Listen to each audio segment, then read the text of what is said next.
Andes. Ahí. Em, bueno, mi nombre es Cristóbal, como ya me presentaron, sí que les invitaría a todos los que están asistiendo a que si tienen la posibilidad pueden encender la cámara.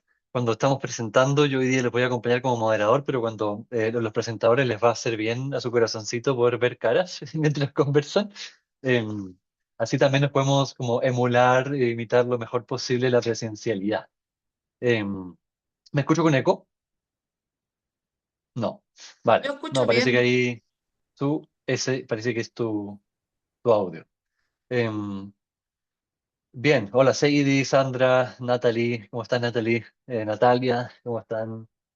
Em, bien, hoy tenemos un conversatorio que ya es un clásico en realidad en el contexto del Comité de Salud Mental. Todos los años en la Semana de la MEV hace 2 o 3 o creo que 3 años, em, compartimos puntos de vista, ¿no? En la Semana de la MEV y ya más cerca del Congreso de la Sociedad de Medicina Estilo de Vida, más hacia el segundo semestre. Y bueno, hoy es una oportunidad más. Tenemos invitados internacionales, interdisciplinarios, inter todo. ¿Sí? Tenemos, aquí ven a José Antonio, ven a Nicole Díaz, está Aram Nava por ahí y Juan Pablo Núñez, que se nos unen desde México, desde la Sociedad de Medicina Estilo de Vida de México. Es la primera colaboración que vamos a hacer en este sentido, con Aram, ¿cómo se llama? Aram participa en ambos comités. Ahí estás, Aram. Hola, Aram. Bien, ¿Qué tal por acá eh, ando? bien, Un gusto bienvenido. que estar por acá. Bien, una vez más, antes de partir, les invitaría enfáticamente a encender sus cámaras si que pueden hacerlo. No es necesario que se comprometan a estar todo el rato con la cámara encendida, pero si nos podemos saludar y estar el mayor tiempo posible, va a ser un aporte, para que lo sepan. También, para quienes no estén familiarizados, abajito en la barra de Zoom hay un botoncito que dice chat. Lo pueden usar para ir dejando preguntas. La dinámica de hoy día van a ser 3 presentaciones de 15 minutos cada una. Yo les voy a mandar mensajes, queridos expositores, cuando se acerque la hora de ir cerrando.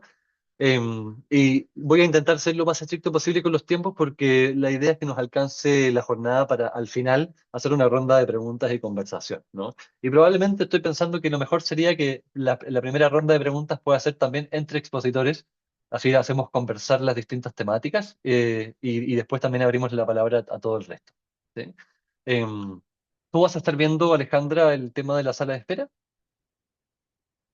Ahí yo ya acepté a alguien.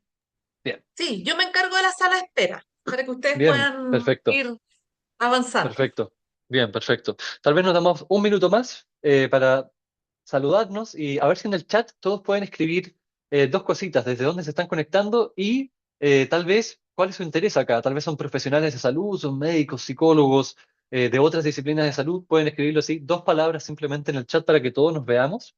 Em, Enviárselo a todos. Yo también puedo poner, por ejemplo, yo soy psicólogo, participo del comité y me encanta conversar de estas cosas. Ahí lo mandé. Em, entonces, si todos pueden ahí escribir, estoy en Concon. Pueden escribir dónde están y cuál es su interés de acá, desde Algarrobo, terapeuta, me interesa la salud mental, eh, estudiante de medicina en Chile, de Maule, Aram de México, psiquiatra, odontóloga de Santiago, Valentina, bien, Carolina, médica desde La Serena, súper, estamos aquí uniendo latitudes. Psicólogo en Santiago, José. Bien, pueden ir dejándolo ahí mientras les presento a Nicole. ¿Sí?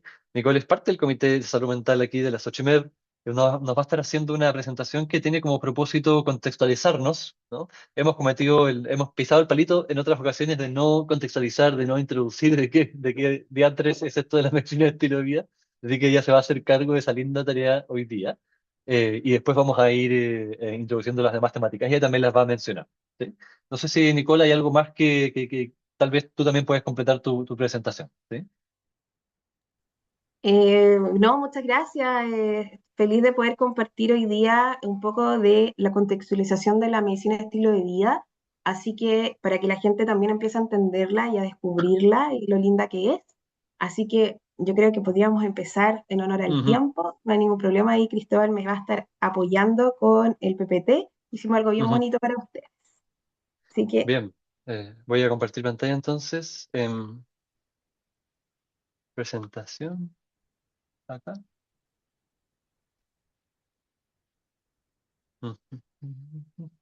¿Ahora pueden ver la pantalla? sí, yo la puedo ver Sí. perfectamente.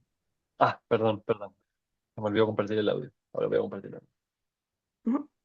Ya,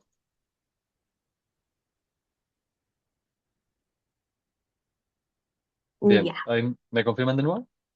sí. Perfecto. Ya, me voy a apagar el micrófono, así que ya empieza tu turno, Nicole. Adelante. Y ahí, Cristóbal, yo estoy diciendo pasa para que me vayas Ujú. ayudando con esto, ¿ok? Ya, buenas tardes a todos. Hoy día me toca el honor de poder hacerles una pequeña introducción a la medicina estilo de vida, específicamente en uno de los pilares que tiene que ver con el manejo del estrés. Y vamos a hacer esta primera pincelada contextual de lo que significa la medicina estilo de vida, que nosotros generalmente la abreviamos como MED, ¿ya? Y cuando hablamos de SOCHIMED, hablamos de la Sociedad de Medicina Estilo de Vida. Ya, Cristóbal. Hola, en esta presentación hablaremos sobre el manejo del estrés y cómo pequeños cambios pueden ayudarnos a sentirnos mejor cada día.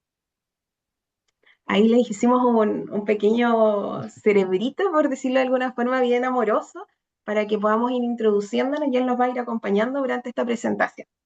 Ya, Cristóbal, Hola, en esta presentación Ahí, ahí, ahí, ahí. no te preocupes. Bueno, ¿qué es la Sochimed? Como yo les comentaba, estas abreviaturas es una corporación que es sin fines de lucro, que es súper importante, que integra profesionales de salud interesados en educar, promover conocimiento y liderar desarrollo y difusión de la medicina de estilo de vida en Chile. Esto parte desde el año 2023, ya es parte y miembro de la Organización Mundial de Medicina Estilo de Vida, y el propósito es fortalecer el posicionamiento de esta disciplina a nivel global. Entonces aquí estamos hablando de diferentes profesionales del área de la salud que su motivación principal es trabajar en base a la educación, a la promoción, al conocimiento y liderar procesos de desarrollo, que creo que es súper importante hoy día cuando tenemos tantas informaciones que no son tan verídicas, etcétera. Entonces, estos procesos que hace hoy día la SUTSIMED son bastante positivos y tienen profesionales también muy bien capacitados para poder estar también dentro de lo que significa la línea de la medicina estilo de vida. Me dicen algunos que no se oye. ¿Se oye? ¿O hay algunos que tienen problemas con... ¿Los demás me escuchan bien? Yo te ¿Sí? oigo. Ah, perfecto. Ya, Cristóbal, dale. Entonces, ¿qué es la medicina estilo de vida? Como para poder empezar a trabajarlo un poquito. Es una disciplina que es súper importante esto, que es basada en la evidencia científica, ¿ya? Busca prevenir, tratar e incluso revertir enfermedades, abordando las causas más profundas de ellas en los problemas de salud. Como les dije, la medicina estilo de vida trabaja a través de pilares. Eh, los pilares son la alimentación saludable, la actividad física regular. Les puse el manejo de estrés en negrita porque creo que es súper importante y es lo que nosotros hoy día vamos a hablar, ¿ya? Y la buena calidad del sueño, la conectividad y evitar el consumo de hábitos nocivos, etcétera, que consumo de drogas, alcohol, etcétera, que son súper importantes para poder tener un buen estilo de vida. En general, si es una medicina basada en poder tener una vida relativamente saludable dentro de los parámetros que cada ser humano puede tener al alcance también. Ya, listo. Nosotros vamos a hablar de este pilar que es súper fundamental, sobre todo en este siglo, que habla del manejo del estrés. Antiguamente no había tanta información del manejo del estrés, habían más informaciones científicas de otros pilares, pero del estrés no era algo tan llamativo hasta que llegamos a estas eras tecnológicas, largas horas laborales. Antiguamente las personas en general cuando hacían familia criaban en tribus, hoy día la maternidad o la paternidad un poco más de manera más aislada, entonces el estrés empieza a aparecer de distintos componentes. Entonces el estrés crónico impacta directamente la salud mental y física. Tenemos que pensar que el estrés genera esta hormona el cortisol a los pacientes diabéticos, por ejemplo, es hiperglicémico, por lo tanto puede generar alzas de glicemia y afecta en general el cuerpo, en general todo lo que podemos ir identificando en el día a día: humor, vida sexual, relaciones sociales, etc. Por lo tanto, el autocuidado y técnicas de respiración consciente, la meditación, la regulación emocional, son súper importantes porque reducen los efectos negativos. Cabe señalar que las personas a veces sienten que ciertas técnicas les van a quitar el estrés, pero el estrés no es algo que se quite como de un día para otro. No estamos hablando de una situación como voy a dejar de hacer esto y esto no me va a pasar más, sino que finalmente todas las técnicas que uno pueda utilizar, que nos vayan enseñando, nos van a hacer reducir el impacto de lo que nos podría generar en nuestro cuerpo. Es importante entender que el estrés no es solo psicológico, es biológico y para mí lo más importante es ambiental. ¿Ya? Muchas veces dejamos los procesos ambientales fuera de lo que nos corresponde, y vivimos en una sociedad. Los procesos fenomenológicos o la influencia del ambiente son súper importantes porque nosotros somos seres sociales y los seres sociales nos vinculamos con otras personas, con otras circunstancias que a veces nos pueden afectar. Dale, Cristóbal.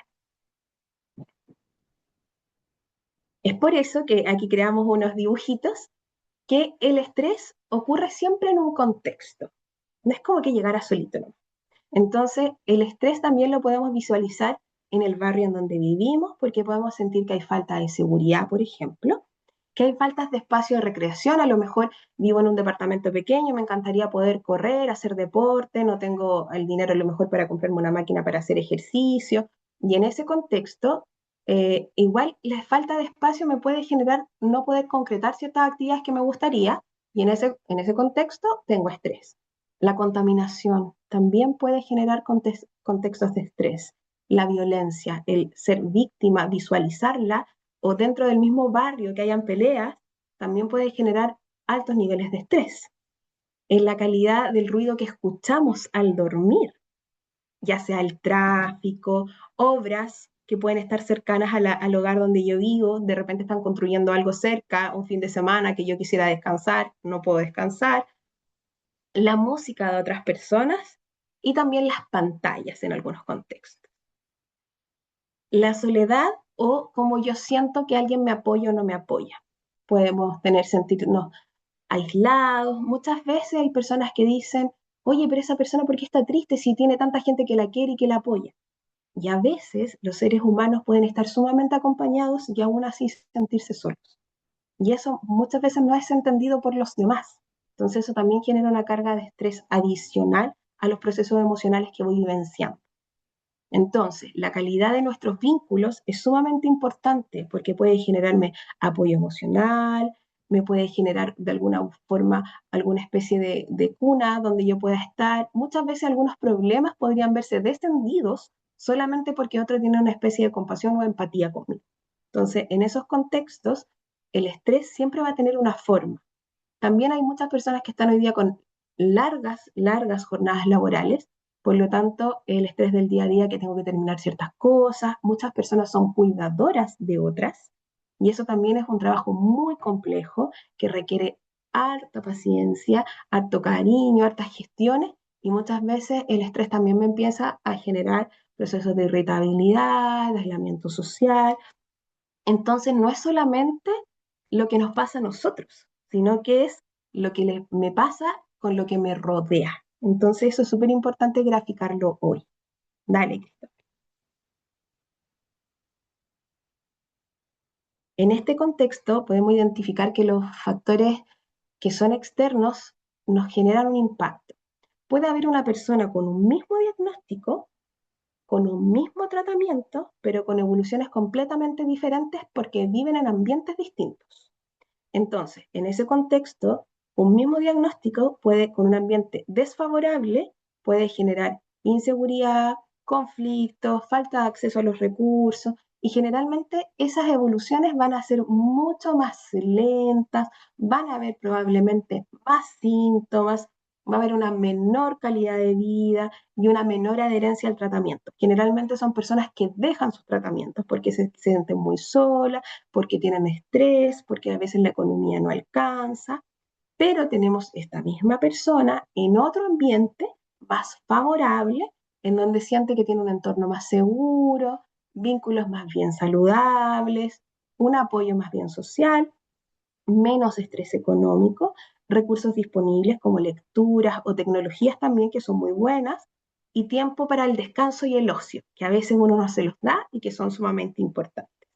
Entonces, en ese contexto, probablemente esta misma persona con este mismo tratamiento va a tener una evolución distinta porque va a generar que el ambiente va a ser un factor protector para este tratamiento. Entonces, en ese contexto, perdón, la medicina estilo de vida propone mirar este sistema como un todo, un sistema completo, no dejando afuera solamente la mirada del individuo. Entonces, es la persona más su entorno puede generar resultados diferentes. Por eso tampoco es bueno recomendar los mismos tratamientos farmacológicos a otra persona. Entonces, ahí también hablamos de la educación farmacológica. Entonces, es súper importante entender que los individuos nos vamos a relacionar distinto por cómo nos vamos moviendo. Ya que estoy. Para poder introducir un poco lo que están nuestros colegas acá que nos van a presentar, podemos identificar qué vamos a trabajar hoy día con el estrés, que tiene que ver con la sobrecarga de la tecnología. El estrés, cuando hay mucha tecnología, hay mucha información y nos puede generar mucho, mucho ruido mental. Pero cuando tengo una información consciente, puedo generar también un equilibrio. Por lo tanto, la tecnología podría generar ambas dualidades, ser muy buena en algunos contextos como positiva para mí y en algunos no tanto. Pero eso tiene que ver con el autoconocimiento. Dale, Cristal.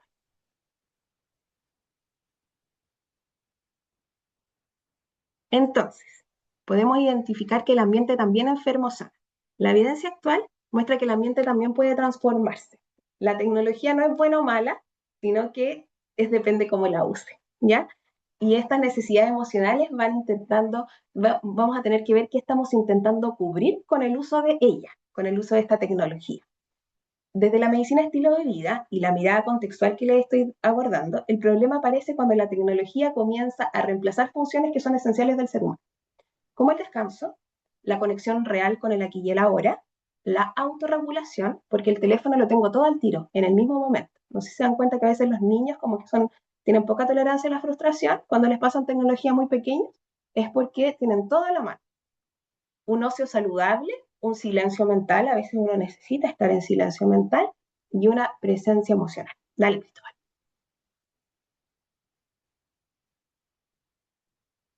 Entonces, hoy sabemos que la sobreexposición digital sostenida puede asociarse a aumento de estrés, hiperactivación cerebral, alteraciones del sueño, ansiedad, menor tolerancia al aburrimiento, porque lo tengo todo a la mano, dificultades atencionales, porque estoy todo el rato con diferentes estímulos, o sea, la dopamina está ahí full, dificultades, como les decía, también constante en el agotamiento y comparación social y el deterioro de bienestar emocional. Pero, dale, Cristóbal, también la tecnología puede ser un factor protector cuando se utiliza con conciencia. En ese contexto, porque tenemos acceso a redes de apoyo, a educación, a psicoterapia, a meditaciones guiadas, a actividad física. Hay mucha gente que hace clases de educación física por YouTube que son gratuitas, conexiones significativas, videollamadas, fotos, recuerdos digitales que a veces te recordamos esta fotito de hoy día, cuántos años llevas siendo amigo de tal persona, que te genera cosas muy positivas. Te puedo organizar el tiempo, tengo una reunión, lo voy a guardar acá en el teléfono. Acceso a la salud. Hoy día la atención es generalmente de salud pública, se trabaja con telesalud, que es donde saco horas por QR, al menos acá en Chile, y hay algunas personas que también les favorece el sueño. Dale, Cristóbal. Entonces acá aparece un concepto muy importante que tiene que ver con el conocerse uno mismo, porque todas las personas no reaccionamos igual a los mismos estímulos digitales. Dale, Cris. Entonces, estas son algunas preguntas que nos pudiésemos hacer. ¿Cómo me siento después de usar redes sociales? ¿Esto me regula o me sobreestimula? ¿Estoy descansando realmente? ¿Uso el teléfono para conectar o para desconectarme los cámaras? ¿Mi cerebro tiene momentos de silencio? ¿Tengo límites saludables? ¿Qué espacios de mi vida están siendo desplazados por la pantalla? ¿Uso la tecnología para continuar mi trabajo fuera de mi jornada de estudios u otro similar? Dale, Cris. Entonces el estrés no siempre nace dentro de nosotros, muchas veces la respuesta es de un cuerpo intentando ahí sobrevivir al ambiente que habita, porque el ambiente también enferma, pero también sana. Entonces hoy día tenemos esa apertura y justamente ahí es donde las conexiones humanas empiezan a transformarse. Dale, Cris, estamos terminando. Y en general esa era mi presentación para darle el avance a mis colegas que van a profundizar en esto. Así que muchas gracias y espero que esta pincelada de lo que es la medicina estilo de vida les haya internalizado y les haya gustado.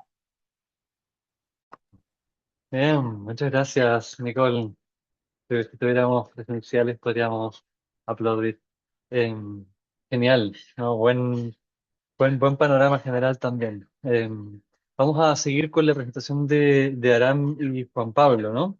Em, Aram, ¿quién va a presentar el PPT? Voy a hacer yo y el doctor Juan Pablo Núñez. Yo sería Ajá. primera parte de la segunda parte. Ah, son dos diapositivas entonces. Déjame chequear que Es la seas. misma y está integrada. Ah, perfecto. Ya. Bien, Sí. bueno, solamente decir que Aram es un miembro súper activo del Comité de Salud Mental desde el año pasado. Ya hemos hecho varias actividades y encantado de poder tenerte y que hayas convocado también a Juan Pablo. Estamos ahí muy atentos a lo que nos puedan comentar. Les voy a ir mandando, Aram, ¿quién va primero? Discúlpame. Yo primero y Ya, luego Juan el Pablo. colega. A los dos les voy a ir mandando entonces el tiempo que queda. ¿Sí? Sí. Gracias. Perfecto. Adelante.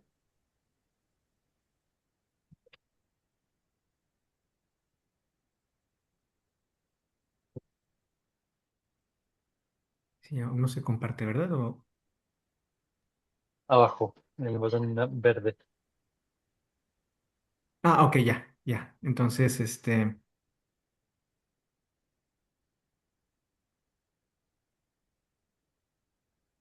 vamos a retroceder un poquito.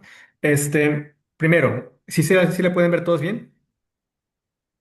Sí, Perfecto. sí, sí. Entonces, bueno, somos en sí dos psiquiatras pertenecientes a AMER, la Asociación Mexicana de Medicina y Estilo de Vida. Los dos somos del Comité de Salud Mental de allá. Es un gusto estar aquí con ustedes. Y el tema va a ser manejo del estrés, una mirada contextual desde la medicina y estilo de vida, factores ambientales y conexiones sociales en el manejo del estrés. Primero, mi parte, que va a ser conexiones. Y bueno, conocemos los pilares, así nos enfocaríamos en la parte, en dos pilares que serían relaciones, ¿sí? Manejo del estrés, tienen influencia importante entre sí. Aquí tenemos el modelo de conectividad de Merlo, que habla de que no solamente es conexión social en la parte de, ok, conexión con personas, también influyen otros tipos de conexión. Aparte de conexión a otros, influyen conexión a uno mismo, que influye en la felicidad, en el propósito que haya para nuestro andar diario, o conexión al mundo, que puede implicar religión, naturaleza. Entonces, no solamente es pues, relación con otras personas, también con otros tipos de aspectos muy importantes. En el caso de conexión social, también tiene sus propios, digamos, sus propios aspectos importantes, subdivisiones al respecto, que influye en la conexión social para que sea más valiosa y, digamos, más, eh, eh, para que influya en nosotros, la estructura, la función y la calidad.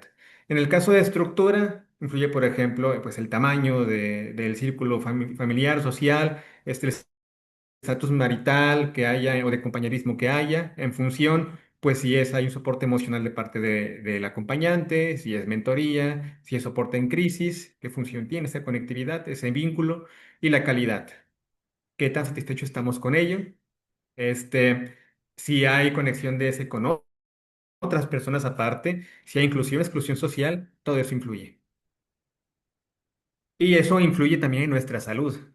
La conexión social influye en aspectos biológicos, en liberación de hormonas del estrés, alteración de neuroquímicas, inflamación, expresión de genes, en aspectos psicológicos, propósitos, significado, seguridad, niveles de estrés, resiliencia, esperanza, en comportamientos, actividad física, si hay acompañantes es más fácil sentirnos animados a hacer actividad física, nutrición también, con buena compañía es más fácil, sueño también, fumar, el tratamiento incluso que uno tenga de cualquier tipo Hay veces que una persona tiene un acompañante que le dice, ya te toca tomar tu medicamento, y vamos a hacer ejercicio, vamos a comer, no comas eso, no te hace bien. Eso influye, todo eso.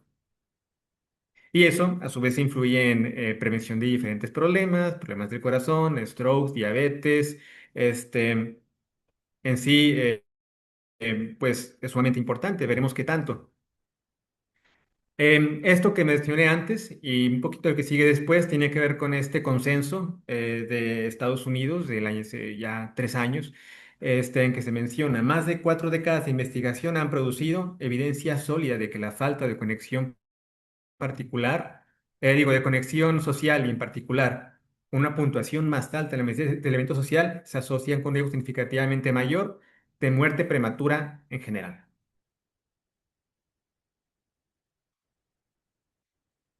Y aquí tenemos una comparativa.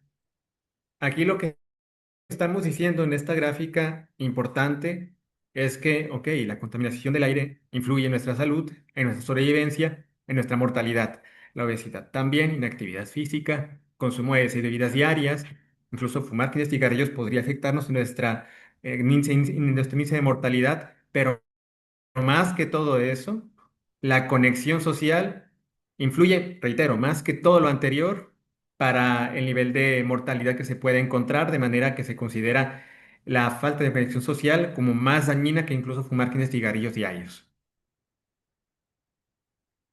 Entonces, es importante y vamos a ver un poquito más qué tanto.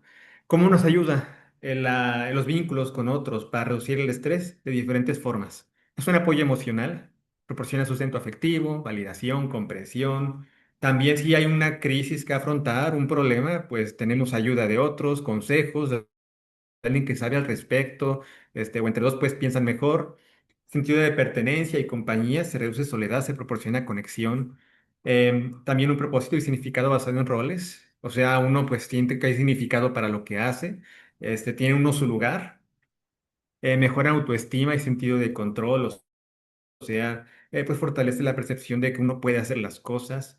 em, y también influencia y comparación social. O sea, nos modelamos entre nosotros y crecemos juntos, o lo contrario, entre nosotros, con nosotros. Y eso pues tiene su correlato neurobiológico. El ambiente social crónico pues aumenta activación del eje hipotálamo hipófisis adrenal, influye también en aumento de corticosteroides, lo cual influye en diferentes aspectos, como puede ser también tanto aspectos metabólicos, que de hecho pues un aumento de este tipo de corticoides pues también influye en mayores cuotas de obesidad, de diabetes, y aparte de eso, pues también influye en nuestro sistema inmune. Si está, pues, en una cantidad arriba del usual, hablo de los corticoides. Entonces, en momentos de crisis puntual no está mal, momentos de, digamos, un estrés constante, como puede ser el aislamiento social, nos hace daño. Hay diferentes modelos en que las relaciones sociales nos ayudan para manejar estrés. Está el modelo de efecto principal, que es, digamos, el modelo de ayuda basal, se puede decir, un beneficio de la salud mental en presencia o en ausencia de eventos estresantes. Y el modelo amortiguación del estrés, que sería ahí ante una crisis específica, el apoyo social especialmente beneficioso cuando las personas se enfrentan a eventos estresantes. Y también influye de qué tipo de personas recibimos el apoyo, aparte del contexto. Puede ser personas significativas, por ejemplo, familia, padres, hermanos, vecinos. Nos ayuda como sostén emocional, amor, cuidado, preocupación, simpatía, estar ahí, no se requiere. O en momentos una crisis específica y activa, asistencia instrumental, de que, ok, ayúdame para esto, vamos a lavar la ropa, vamos a para resolver este problema de salud de un familiar, es importante. Pero también importa, aparte de personas significativas, que sean personas que estén con una experiencia similar. ¿Por qué influye eso? Porque uno sí puede sentir que en un sostén emocional nos entienden de lo que estamos hablando. Nos sirve para ventilar emocionalmente y sentir que estamos espejeando mejor, para que nos validen, puesto que pasaron por lo mismo o algo parecido, pues uno puede percibir, se entiende mejor. También afrontamiento activo nos ayuda, por supuesto, puesto que una persona que está en algo similar ya tiene la experiencia para evaluar la amenaza, para información, para consejos, o nos estimulan y nos dan ánimos. Y también en influencia social, en comparación social, pues desde el modelado que mencioné pues previamente, también inspira esperanza, de que nos dicen, yo pude, tú también puedes. Aquí tenemos algunos estudios, por ejemplo, este estudio de asociaciones longitudinales de soporte social e interacciones diarias y salud mental durante pandemia de COVID-19. Casi 600 personas residentes de Estados Unidos entraron a este estudio sin criterios de exclusión que se incluyeron a través de un equipo de reclutamiento profesional. Sí, en este caso, el apoyo social percibido predijo disminuciones en síntomas psiquiátricos, depresión, ansiedad, independientemente de nivel de estrés. ¿Cómo puede darse esto? Pues básicamente el agrado que hay en las interacciones sociales cotidianas influye. Interacciones positivas, fluidas que generen comprensión, validación, eso es valioso. Y también, pues digamos que influye más la calidad que la cantidad de apoyo recibido.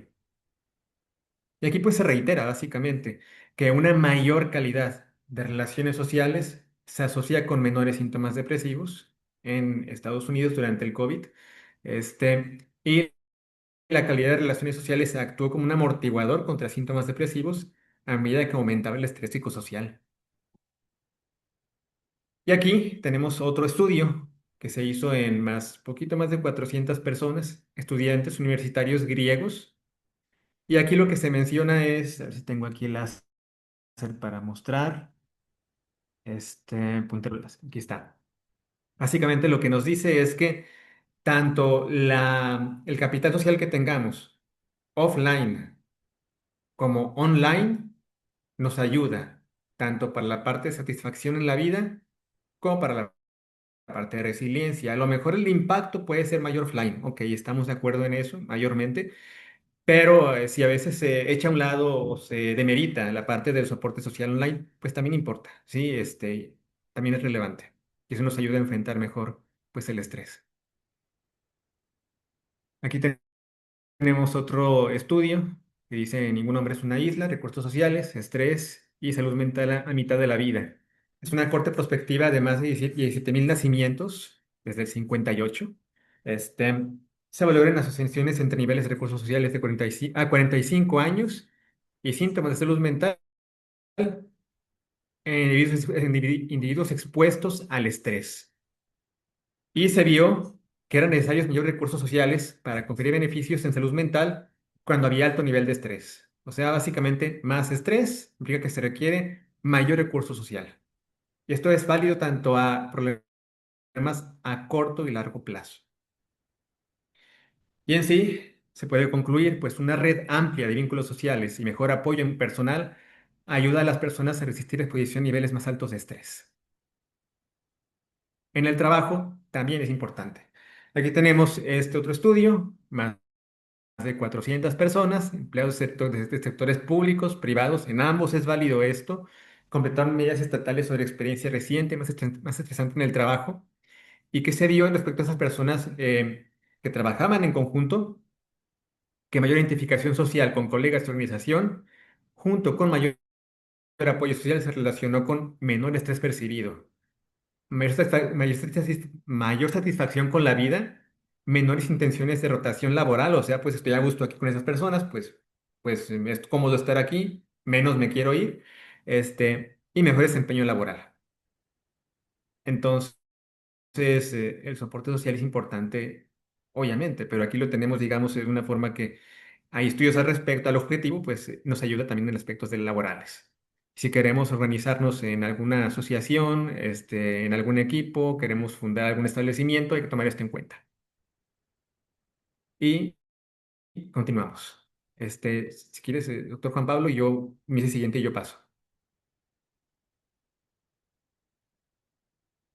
Juan Pablo, tienes que encender el micrófono. Perdón, sí.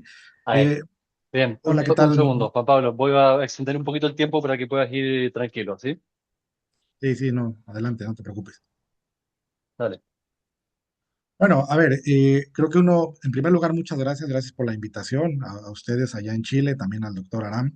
Y pues lo importante, creo que hablar de este tipo de temas es justamente tener una mirada contextual. ¿En qué sentido? A ver, pensemos en esta situación. Creo que uno de los grandes retos en este tipo de presentaciones, bueno, lo sabemos, es simplemente el intentar, pues, acortarnos al tiempo necesario, pero vamos a hacerlo de una manera lo más práctica, sencilla posible. Aquí yo haría una pregunta, me gustaría empezar con esto. ¿Por qué dos pacientes que padecen de lo mismo, que tienen el mismo diagnóstico, que tienen el mismo tratamiento, cuando los comparamos obtienen resultados diferentes?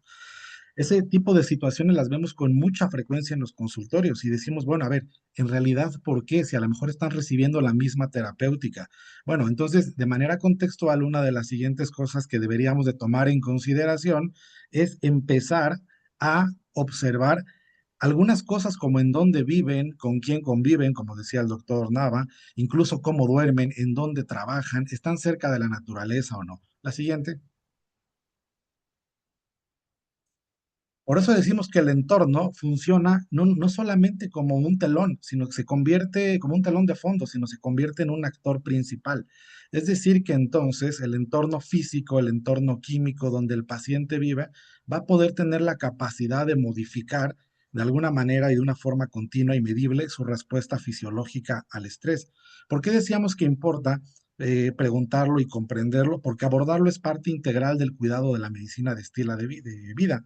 Por ejemplo, si tenemos a dos pacientes con estrés crónico y reciben la misma terapéutica, los mismos fármacos incluso, o el mismo plan de ejercicio, incluso las mismas técnicas de relajación, ¿por qué uno mejora de una manera distinta a la otra? Bueno, porque tenemos que empezar a considerar factores como el siguiente: ¿qué tan cerca viven de la naturaleza? Resulta que a lo mejor uno de ellos vive a media cuadra, media calle de un parque, mientras que el otro vive al lado de una autopista, de una carretera de gran velocidad, donde al asomarse por su ventana lo único que ve son edificios, bodegas industriales, contaminación, mientras que el otro tiene no nada más el contacto de la vista, sino también del poder escuchar el ruido de la naturaleza tal cual. Hoy incluso hay estudios, y esto fue lo que yo intenté hacer, no hablar de un estudio en específico, sino de hacer una pequeña revisión de qué nos van diciendo los estudios en su conjunto en relación a ello.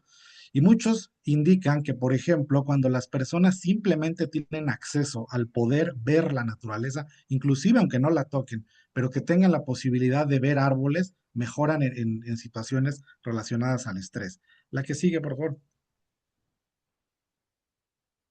Decimos entonces que no solamente que la naturaleza distraiga, sino que también ayuda, o sea, colabora en el manejo del estrés. Sabemos que cuando el cerebro detecta el peligro, eh, tal cual va a enviar una señal al hipotálamo, justamente como detección de una señal agresiva, una detección de peligro. Esa señal va a viajar hacia la hipófisis, activando también las glándulas suprarrenales y como respuesta al cortisol, que sabemos que el cortisol básicamente es la molécula ejecutora del estrés.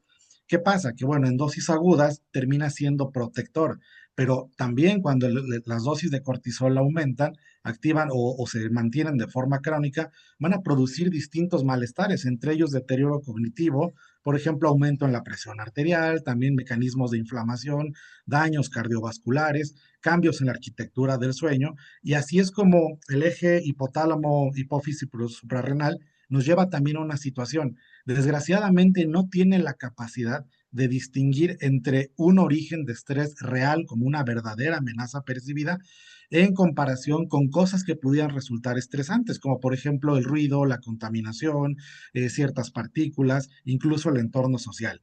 Entonces, en ese sentido, la que sigue, por favor, tenemos que hablar entonces de la carga alostática. ¿Qué nos referimos con la carga alostática?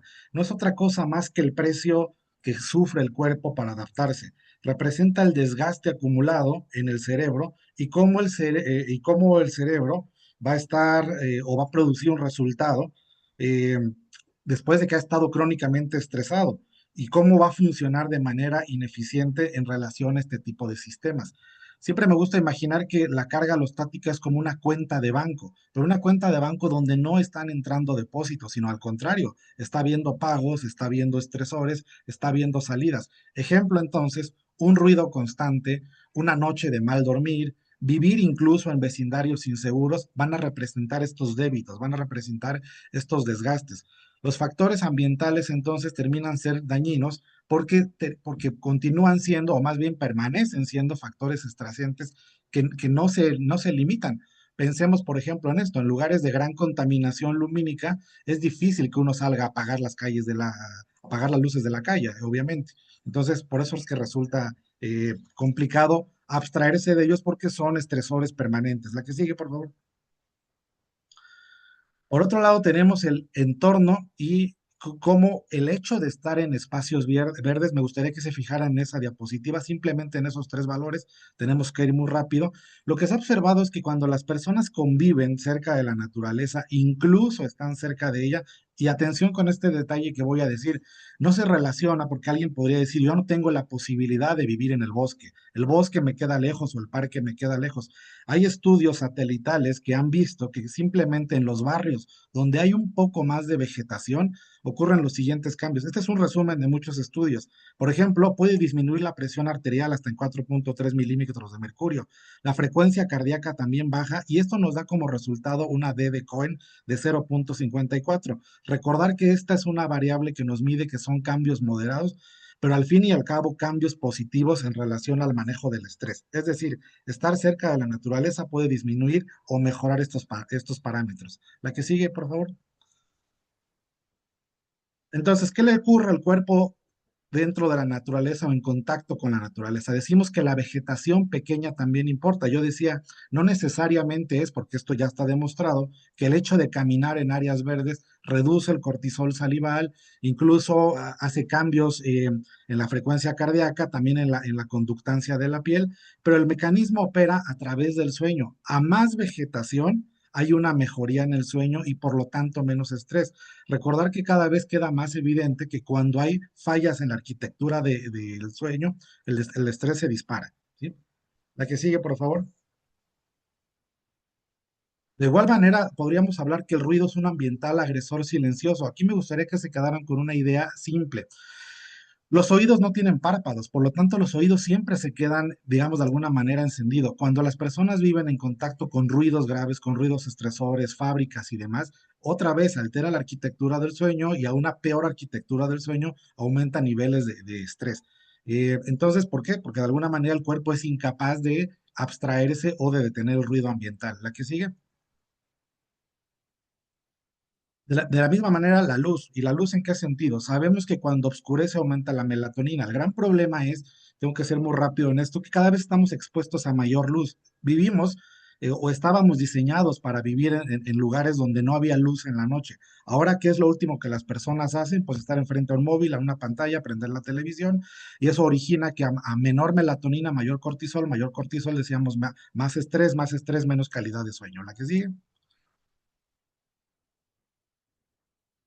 Bueno, finalmente, también los contaminantes químicos se han visto que, si bien es cierto, no tienen el mismo nivel de evidencia como los que se han medido en exposición a áreas verdes, y es una evidencia más reciente y más observacional, se ha logrado ver que aparentemente lugares más contaminados también influyen en una incidencia de mayor estrés para la persona en sí. ¿La que sigue? Bueno, por último, yo les diría que también se ha observado que los determinantes sociales funcionan como un estresor estructural, es decir, barrios más peligrosos originan más estrés, precariedad laboral, cuando las personas no tienen una seguridad social, cuando a lo mejor las condiciones de trabajo son mal pagadas, cuando hay un capital social vecinal de mucha marginación o de peligrosidad en países sobre todo como México, evidentemente se ha observado que el estresor estructural funciona como un mecanismo para llevar a un mayor estrés fisiológico y, por supuesto, ansiedad. Las últimas, la que sigue, doctor. Bueno, yo por razones de tiempo creo que no va a dar tiempo de explicarlo, pero simplemente quédense con esta última diapositiva. ¿Qué se sugiere que hagamos en la consulta? Evaluar justo los puntos que mencioné ahorita: espacios verdes, ruido nocturno, luz artificial, contaminantes, entorno social y laboral. Básicamente, ¿en qué se podría resumir esta diapositiva? En hacer preguntas. Tienes acceso a áreas verdes, en donde vives, puedes caminar, puedes hacer caminatas, tu dormitorio, hay ruido, hay luz, la luz viene de una fuente externa, vives o trabajas en una zona de alto tráfico, vives en una zona marginal, etcétera, etcétera. Conclusión es, pregunten, o sea, llevémonos la idea de poder preguntar esto en la conducta, perdón, en la consulta, para poder normar criterios para la mejoría de nuestros pacientes. nos ha terminado el tiempo. Super. Muchísimas gracias, Juan Pablo. Aram, una panorámica, un nivel más de profundidad de lo que Nicole ya venía sugiriendo, ¿no? Bien, y nos queda una última presentación también de un invitado, José. A ver, ahí está. José es un querido también colega. Solamente brevemente presentarle.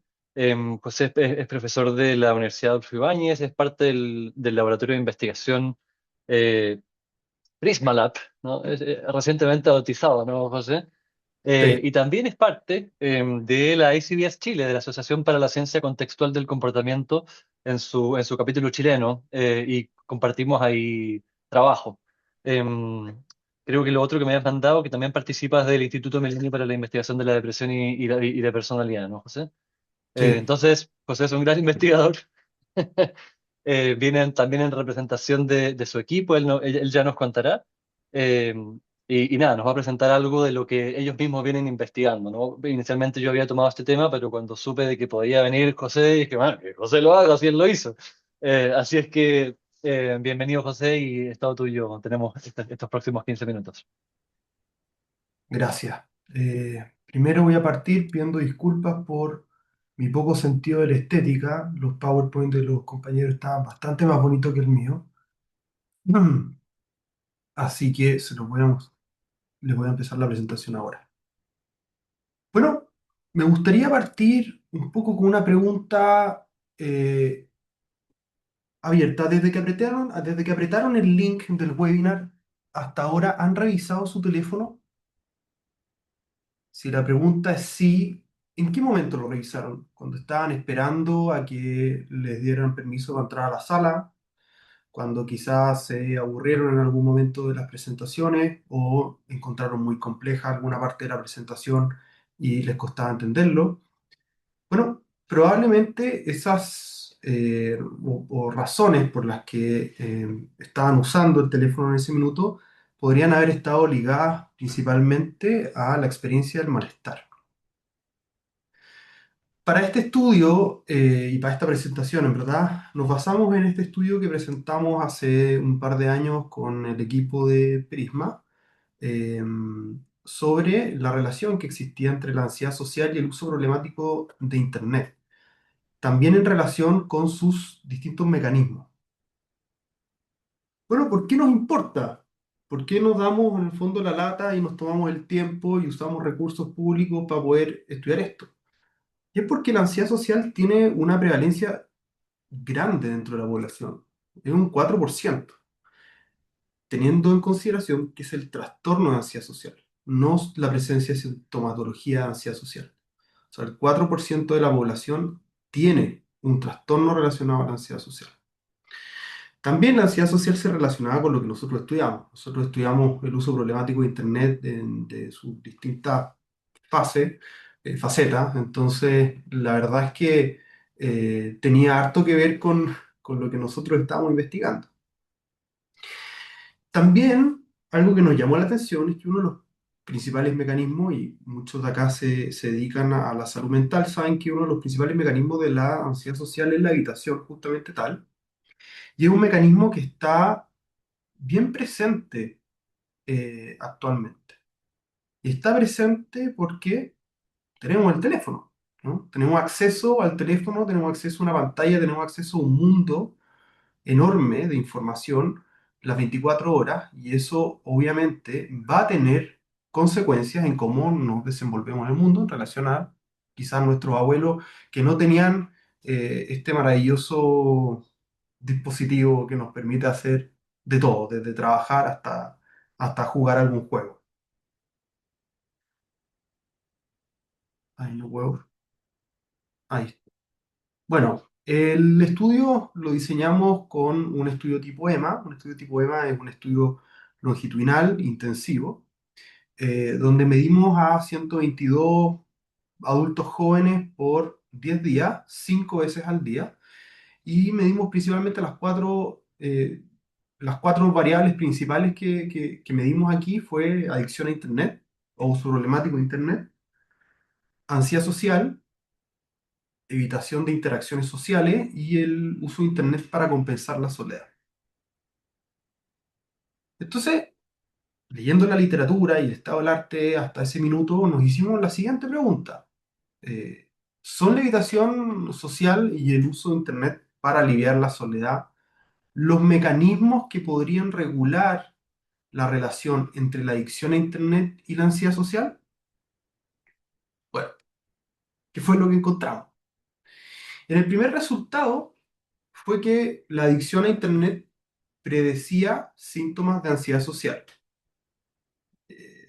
No es muy sorprendente, yo creo que muchos lo habían asumido, pero es interesante pensar de que la adicción a Internet predice síntomas de ansiedad social porque al yo estar más tiempo conectado a Internet a través de los mecanismos de evitación, que son los principales mecanismos de la ansiedad social, yo me estoy privando de oportunidades de practicar habilidades sociales que se dan de forma natural.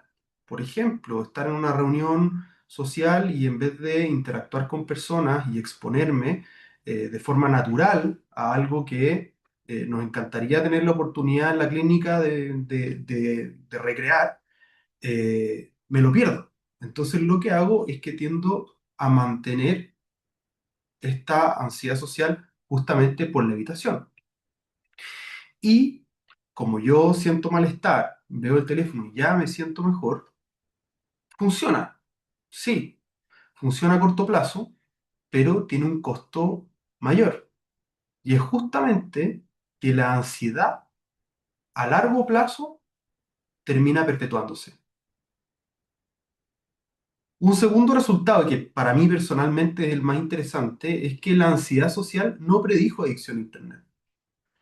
Y ahí, bueno, entramos en una crisis existencial, ¿no? Porque no entendíamos, era bastante contraintuitivo, hasta que en realidad, dándole una vuelta, si uno lo piensa, no es el síntoma el que genera la conducta problemática, sino qué es lo que hace el paciente con ese síntoma. Por ejemplo, tenemos dos pacientes distintos, ¿no? Con el mismo nivel de ansiedad. El paciente uno decide evitar el malestar y se refugia en el teléfono, probablemente tenga un resultado completamente distinto al que puede tolerar la incomodidad y puede exponerse. Por lo tanto, aunque haya un paciente con ansiedad social, no necesariamente va a representar una posible adicción a Internet. Y esto nos trae, en el fondo, a la mesa algo que también es muy importante, ¿no? El blanco terapéutico no es la ansiedad. No es como que le estemos haciendo un exorcismo al paciente de la ansiedad y se la quitamos, sino que es cómo el paciente puede regularse, el paciente puede desarrollar una estrategia para poder regularse que le permita disminuir esa sintomatología ansiosa. Resultados 3 y 4 los junté porque habla justamente de estos dos mecanismos, ¿no? Las personas, por ejemplo, que usaban el teléfono para evitar las interacciones sociales, habían tenido un aumento de adicción a Internet. Y las personas también que usaban el teléfono para evitar el sentimiento de soledad, también habían tenido un aumento de adicción a Internet. Todos estos aumentos fueron estadísticamente significativos eh, y nos, en el fondo nos se reafirma, ¿no? El resultado 2 de que el uso de Internet va a generar una adicción siempre y cuando cuál sea el mecanismo que nosotros estemos o cuál sea el mecanismo que nosotros vamos a cruzar desde el uso del teléfono hasta el desuso del teléfono. O sea, cuando nosotros usamos el teléfono por algún mecanismo de evitación, vamos a tender a probablemente tener mayor adicción a Internet versus que si usamos el teléfono de otra forma. Acá les hice un esquema un poco para que se pueda entender. Tengo entendido que alguien pudo hacer como con un láser, pero creo que no, yo no puedo. Abajo a la izquierda hay como un lapicito Abajo a la izquierda. de la pantalla compartida. Eh, ¿Lo viste? no, pero me aparece anotar. Voy a usar Eso. esto. Ya. Acá nosotros vemos que una persona que tiene ansiedad social, ¿no? Se encuentra dentro de un contexto de malestar. Ujú. Cuando una persona está dentro de un contexto de malestar, tiene dos opciones. El primero podría ser usar Internet y el otro exponerse. Entonces, lo que pasa cuando nosotros nos exponemos es que no entramos en este ciclo vicioso del uso de Internet a través, o sea, del uso de Internet como un mecanismo regulatorio. Sino lo que hacemos es poder exponernos al malestar y probablemente generar más resistencia al malestar. En cambio, cuando usamos Internet, y lo usamos por dos razones, por una razón o por las dos, también puede haber presencia de las dos, tenemos una reducción del malestar que termina perpetuando este mecanismo.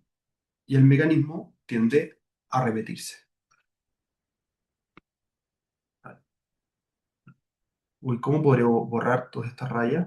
No lo sé. A ver, tal vez yo puedo ayudarte.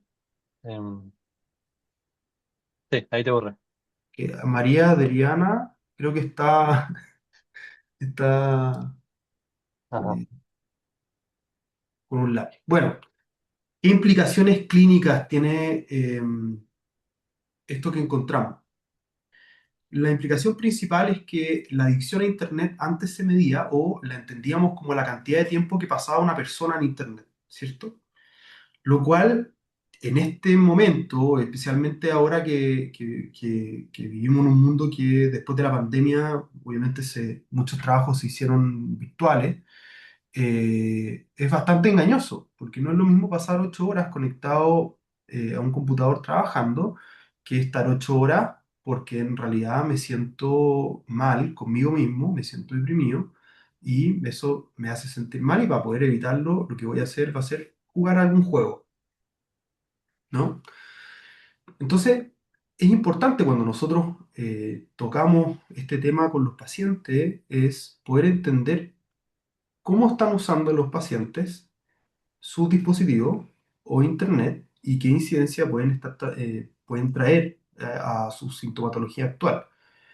Eh, por ejemplo, no sé, ¿qué impacto tiene el teléfono, qué impacto tiene internet en pacientes que se les hace muy difícil estudiar o que se les hace muy difícil ir a reuniones sociales o se les hace muy difícil aprender cosas?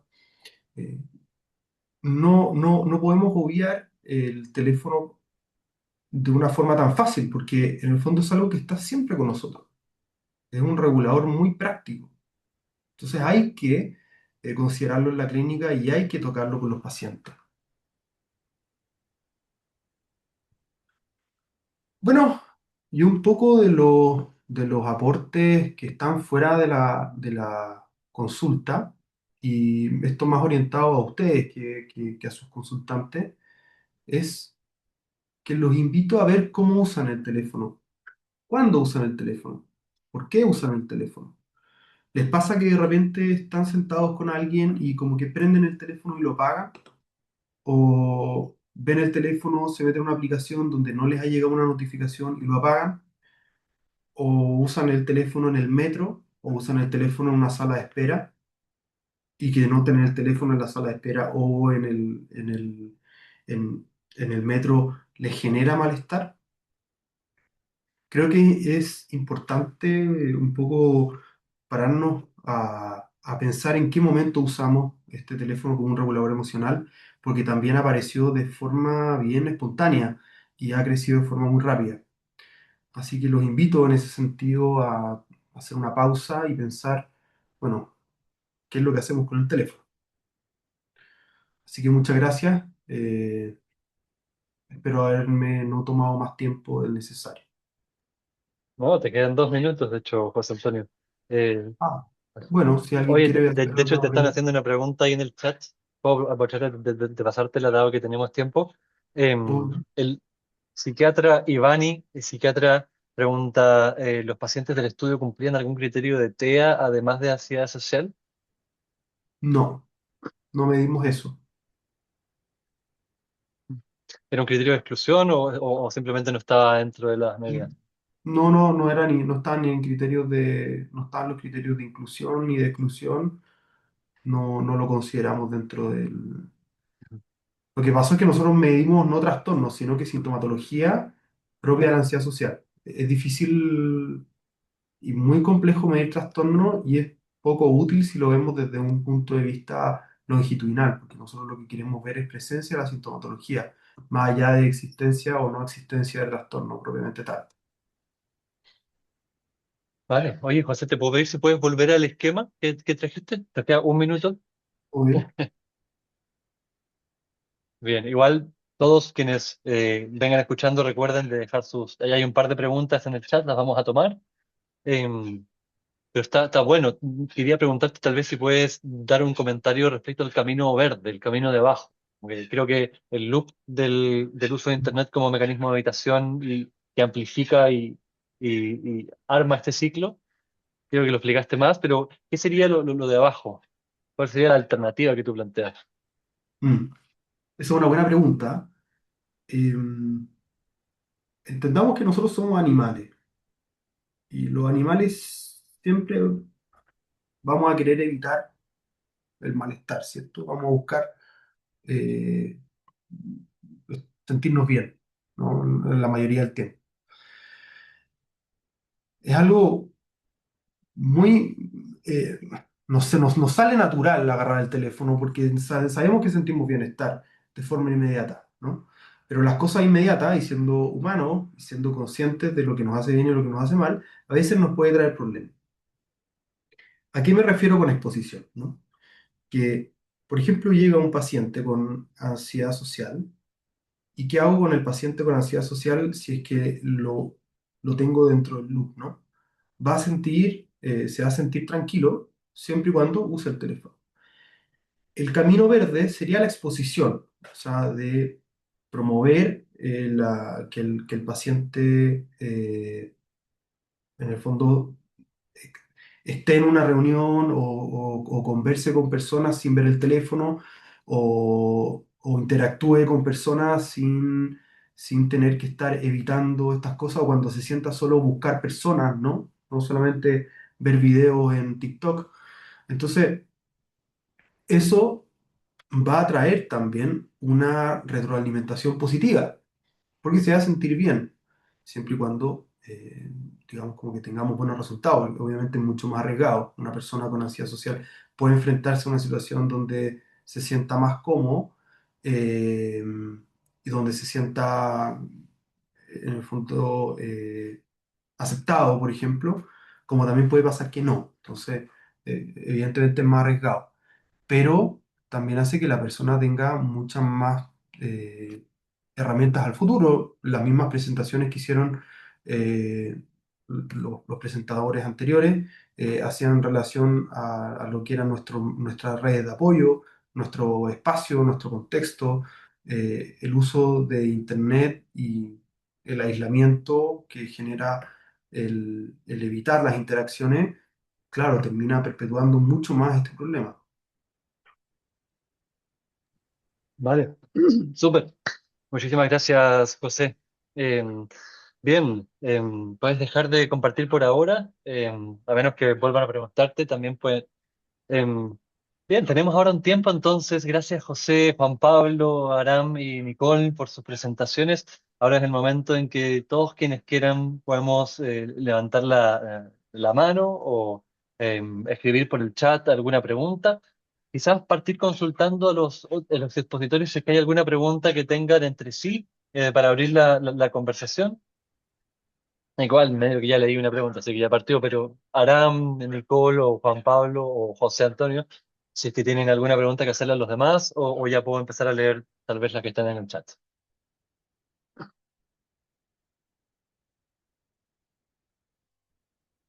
¿Mm? Bien, puedo empezar a leer entonces las que están en el chat.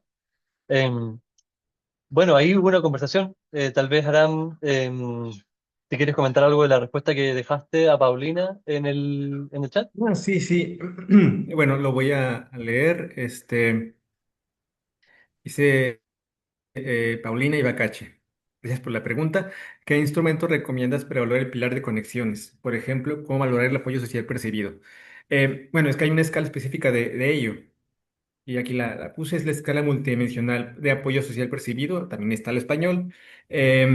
Esa es fácil de aplicar, son como 12 preguntas o algo así. Es rápida, muy disponible. Pero preinvestigación está muy bien, te da un puntaje, pero tal vez no la vayan a aplicar seguido en las consultas, como de forma sistemática. Si quieren hacer algo así, yo sugeriría entonces el cuestionario de estilo de vida de la Universidad de Loma Linda, que está en muchas páginas de nuestro gremio.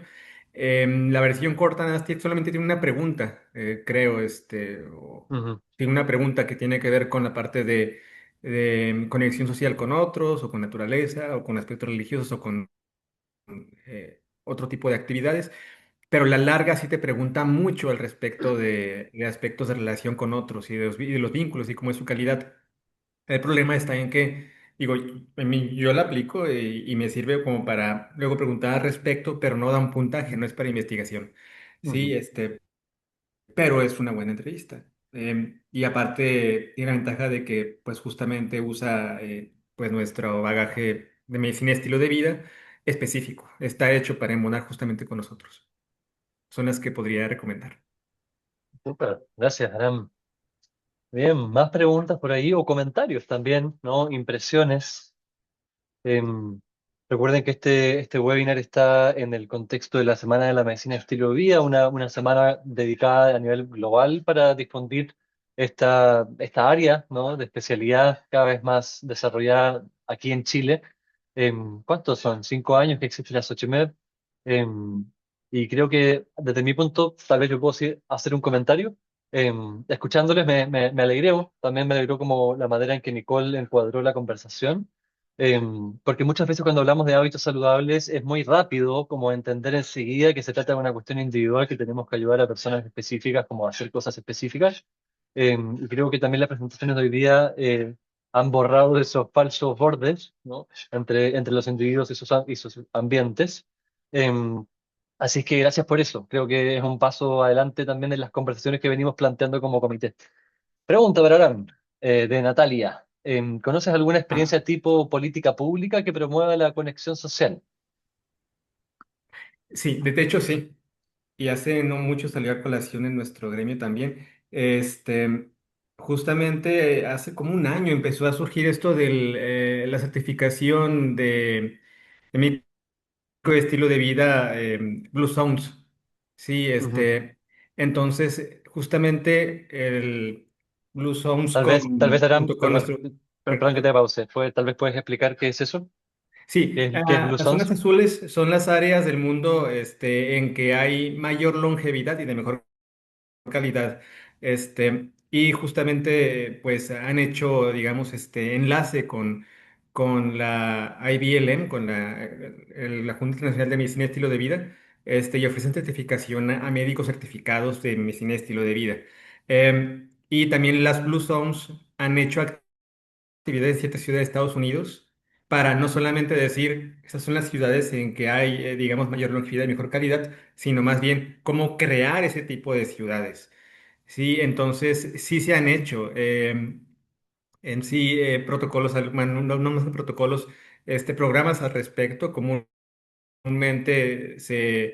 en Estados Unidos, básicamente en una ciudad con la población que esté de acuerdo con ello y que tenga, digamos, que infraestructura más o menos acorde con ello, se ofrece para que las Blue Zones puedan asesorar y que a través de médicos como nosotros certificados, para que puedan hacer cambios en ese tipo de aspectos. Básicamente abrir áreas verdes, hacer actividades conjuntas para diferentes tipos de población y segmentos, este, eh, planificar un poco más la cuestión de los caminos, para conectividad, que sea más peatonal, menos automovilístico, ese tipo de aspectos sí hay.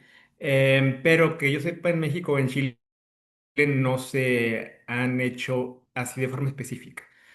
Ahora, Sí, sí, hoy siempre nuestro gremio, si se han hecho ese tipo de experiencias de política pública, bueno, seguramente sí, pero hay a nivel muy local de alguna alcaldía, algún ayuntamiento, pero no en forma, digamos, ¿cómo se puede decir? Tan basada en evidencia o tan encuadrada en ¿cómo se puede decir? Pues toda esta red de conocimiento que implica pues nuestro gremio de medicina y estilo de vida o las zonas azules. Pero sí, sí se ha hecho. Se hace todavía. Sí, se va a seguir haciendo cada vez más. Bien, gracias, Aram. Cristóbal, Agregar ahí de que, sí, Nicole. igual hay una política pública en Chile que la saca Ujú. MinSal y como con ayuda de la IVAP en atención primaria de salud, que tiene que ver con la SISEP. La SISEP también trabaja, que es la Estrategia de Cuidado Integral centrada en las personas, que trabaja también con los contextos sociales, ¿ya? Ellos puntúan 52 patologías, las ponderan, y por ejemplo la diabetes tiene 2 puntos, la hipertensión tiene 1 punto, no sé, tomar más de 7 fármacos tiene un puntaje. Entonces, en ese contexto, cuando las personas tienen buenas redes de apoyo, tienen relaciones sólidas, te baja 1 punto, ¿ya? Entonces, tú puedes tener 5 puntos, pero este proceso te resta y también te puede dar 1 punto en caso de que no lo tengas. Y también trabaja con el hecho de que tú le preguntas a las personas dentro de las atenciones primarias de salud, al menos hoy día se está trabajando con los enlaces de atenciones secundarias y terciarias, perdón, de qué actividades sociales hace, en qué cree, trata de manejarse con los procesos en general de las comunidades y cómo las comunidades entienden los procesos de salud, como en un enfoque de que nosotros debemos salir de los box e ir a atender a las comunidades como antiguamente se hacía con los médicos de cabecera, las atenciones. Por lo tanto, si existe, es una inversión a largo plazo en Chile, todavía está muy en pañales en algunos lados, y tampoco se ven los efectos inmediatos, que a veces nuestra ansiedad nos quiere llevar a tener efecto ya rápido, y a veces eso no es posible. Entonces, en estos contextos es una inversión a la salud pública, pero sí lo incrementa dentro de estas puntuaciones de patologías dentro de la estrategia de cuidado integral. Así que sí existe, solamente que a veces está un poquito más descendida. Sí, se puede agregar algo, Nicole, y también en lo que decía Aram, como para también dar contexto de que esto surge desde las Sochimev, y esta es una sociedad que de hecho viene colaborando activamente en la implementación del SICEP, tanto como asesores como con capacitaciones. Entonces, quienes estén aquí, sean profesionales de la salud, por ejemplo, trabajen en atención en APS o en ese tipo de contextos, sepan de que hay gente como Nicole, por ejemplo, que acaba de hablar, y también personas de otros países, ¿no? Como Aram y Juan Pablo, que están súper disponibles para poder conversar, intercambiar experiencias, intercambiar ideas. Ese es todo el propósito de la sociedad y también es el propósito del Congreso que se hace en noviembre. Así que para que lo tengan en cuenta también, el lema, la temática central del Congreso de este año está justamente centrada en el tema de los contextos. Para quienes no sean profesionales de la salud, sepan de que es probable que se repita, es probable, no seguro, se repita porque todavía no publican la información, una instancia también abierta a todo público en algún momento del Congreso. Así que también pueden seguir en las 8:30 en las redes para estar al tanto de ese tipo de cosas, aparte de estas actividades de difusión. Tal vez aquí hay una pregunta, quizás Juan Pablo o José Antonio quieren poder tomar esta pregunta. Em, Aquí pregunta, ¿qué haces cuando un paciente está en depresión y aunque tenga los recursos, le cuesta hacer los cambios de estilo de vida? Quizás cada uno desde su punto de vista puede hacer algún comentario si es que quieren, ¿eh? Como Nicole y Adam ya conversaron, tal vez José Antonio o Juan Pablo. Juan Pablo, veo que tienes la mano levantada. Sí, adelante. Sí, ya, ya, ya. Eso. Bueno, un comentario nada más previo al anterior, que alguien preguntaba que si había políticas. Sí, a ver, por ejemplo, en el año 2021 el gobierno japonés de hecho tiene un ministerio que se llama Ministerio de Soledad y Aislamiento, ¿sí? Tal cual, porque observaron, sobre todo en países como Inglaterra y Japón, que hasta el 70% de los adultos mayores pueden vivir completamente solos. Y hay un estudio bien interesante que te dice que la soledad, tal cual, mata en promedio 14 veces más que la misma obesidad. ¿Sí? E incluso lo han comparado versus tabaquismo o versus enfermedades crónico-degenerativas. O sea, tal cual el hecho de estar solos funciona como un predisponente para aumentar la morbimortalidad. Una de las posturas que se maneja, tal como lo decía Aram, es que simplemente si las personas están acompañadas, son más susceptibles a que incluso alguien les recuerde que tienen que tomar su medicamento, lo cual funciona como un buen apoyo social. En relación a la otra pregunta de ¿qué hacemos cuando las personas no quieren? Yo creo que justamente la medicina de estilo de vida propone una serie de cosas que a lo mejor al ser hasta cierto punto novedosas por un lado, digo novedosas porque a lo mejor eran situaciones que se hacían de manera milenaria, pero hoy tenemos el sustento para poder decir que hay una evidencia científica, ¿no?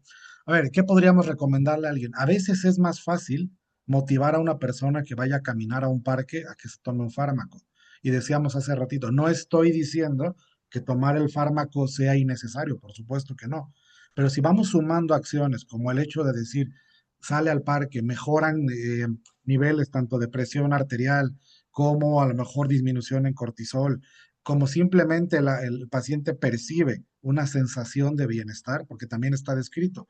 Hay, por ejemplo, estudios que indican que cuando las personas quieren volverse más creativas o necesitan una situación de creatividad, el simple hecho de caminar bajo los árboles se ha demostrado, aumenta la creatividad. Entonces, yo diría que una propuesta puede ser empezar por cosas que aunque parezcan muy simples, terminan siendo muy poderosas, ¿no? Son medidas pequeñas, pero que son poderosas.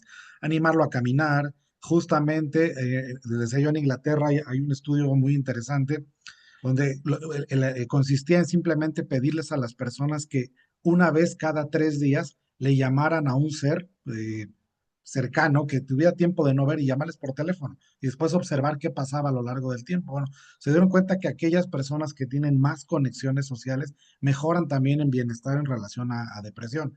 Entonces, creo que un poco la respuesta puede ir en cosas que podríamos pensar que son muy simples, pero en realidad terminan siendo muy benéficas. Así, o sea, el resumen sería, lo simple termina siendo poderoso. Obviamente, sin quitar el hecho de que necesita, por supuesto, acudir a psicoterapia y que necesita mantenerse en tratamiento psicofarmacológico, más todas las otras acciones que podamos hacer. Digo, a ver, podríamos hablar horas de esto, ¿no? Sabemos, por ejemplo, que dietas bajas en carbohidratos y en azúcares ayudan incluso a favorecer también mejorías en niveles de ansiedad y de depresión. Pero creo que una pequeña vía podría ser eso, empezar por cosas que parecen pequeñitas, pero que pueden tener repercusiones positivas a largo plazo. Bien. Todavía nos quedaron un par de minutitos. Yo podría agregar un par de cosas a esa conversación, pero no sé si José, ¿quieres comentar algo? Sí, Ujú. respecto a lo que preguntaron sobre los pacientes con depresión, una de las cosas más habituales que pasa con los pacientes con depresión es que en un sentido, en muchos sentidos se dejan de lado, ¿no? Hay un deterioro de la higiene, hay un deterioro de las tareas que tienen que hacer, de sus amigos. Y Nicole Díaz dijo algo que es muy sabio y es que los micrologros son importantes. Hay cosas que todos tenemos recursos, o la mayoría de las personas que viven en países en vías del desarrollo tienen el recurso, por ejemplo, de poder bañarse o mantener una higiene relativamente saludable. Entonces, ¿cómo potenciar primero a los pacientes con depresión a que, por ejemplo, se duchen todos los días? Algo que para nosotros o las personas que no están en ese estado se nos hace muy fácil y es parte de nuestra rutina, pueden generar un impacto positivo. Cómo después podemos pasar a hacer la cama, eh, a salir a una vuelta, después salir a una vuelta un poco más larga, hacer ejercicio una vez a la semana, hacer ejercicio 2 veces a la semana, y así, ¿no? Ir, como se dice en Chile, piano a piano. Creo que esa es una de las mejores estrategias para hacerlo. Lo bueno es que eso no demanda recursos económicos, que es una gran limitante cuando hablamos de personas que tienen problemas para ir a terapia, pero puede ser muy positivo poder hacer estos pequeños como steps en su propia casa y son cosas eh, fáciles, ¿no? Accesibles para hacer eso. Súper, gracias, José. Aram, Súper breve. A veces se da por hecho que tienen tratamiento. Muchas veces se dificulta hasta psicoterapia o medicina estilo de vida aplicarla si el paciente no tiene un tratamiento farmacológico. A veces es pues digamos, la ayuda que requiere para que tenga mayor facilidad para hacer ciertos cambios. Por una persona con una depresión severa, por ejemplo, tiene la anedonia, pues a flor de piel, la pérdida de motivación, y ahí puede ayudársele. Si no se puede con meramente el paciente, otra opción es te vas con la familia. Si haces equipo con la familia o que la familia haga los cambios ellos mismos para que de esa manera le llegue también al paciente de forma indirecta. Este, entonces pueden ser también otros modos, hacer equipo con la familia o cambiar a la familia. bien. Eh, Bien, creo que abordaron varias dimensiones importantes de esa cuestión. Ese es todo el tema digamos, ese tema de, bien, ¿qué pasa con los hábitos, con las conductas promotoras de salud en contextos de salud mental? Es uno de los dos grandes focos que viene teniendo el Comité de Salud Mental, al cual cualquier miembro de la sociedad se puede unir, ustedes también. Eh, el otro foco es al revés, ¿no? ¿Qué pasa digamos, qué pasa en el contexto de una condición de salud mental, con las conductas promotoras de salud, y qué pasa con las conductas promotoras de salud como una vía de tratamiento, ¿no? Como una forma de tratamiento para esas condiciones, por ejemplo, cuando no hay acceso a tratamientos de primera línea. Y eso es una línea de investigación súper interesante que venimos discutiendo también en el comité del grupo de investigación del Food and Mood Center en Australia. Hay no solamente uno, hay varios webinars. Si buscan Comité de Salud Mental Xochimed en YouTube, van a encontrar prontamente este webinar, pero también van a encontrar al menos 3 otros webinars de las semanas de la medicina de estilo de vida de los años anteriores, uno de los cuales también conversamos específicamente sobre eso. Así que bueno. Nos queda un minutito. Agradecerles nuevamente a todos nuestros expositores, agradecerles las preguntas y la presencia y la participación del público. Quedan muy invitados a poder participar de esta sociedad profesional que tiene por único propósito ayudar a aliviar el sufrimiento humano de las personas que sufren tanto condiciones de salud mental, en este caso específico que conversamos hoy día, pero también otros tipos de enfermedades crónicas que son las más clásicas de la disciplina de la MEP, ¿no? Em, Así es que muchísimas gracias. Alejandra, todavía estás por aquí. No sé si quieres decir algunas palabras de cierre. Me sumo al agradecimiento, tremendos expositores. Un gusto y muchas gracias a todos. Obviamente, pucha, Aram, Juan Pablo, que se dieron el tiempo desde fuera Mm. con las diferencias horarias que existen. Así que muchas gracias por querer acompañarnos, por estar esta tarde, noche ya aquí en Santiago. Obviamente a José Antonio y a Nicole, que han expuesto temas súper interesantes. La investigación siempre es buena, o sea, no solo buena, necesaria para poder apoyar todo lo que es la toma de decisiones. Así que nada, pues me sumo a los agradecimientos. Gracias a todos los que duraron hasta ahora.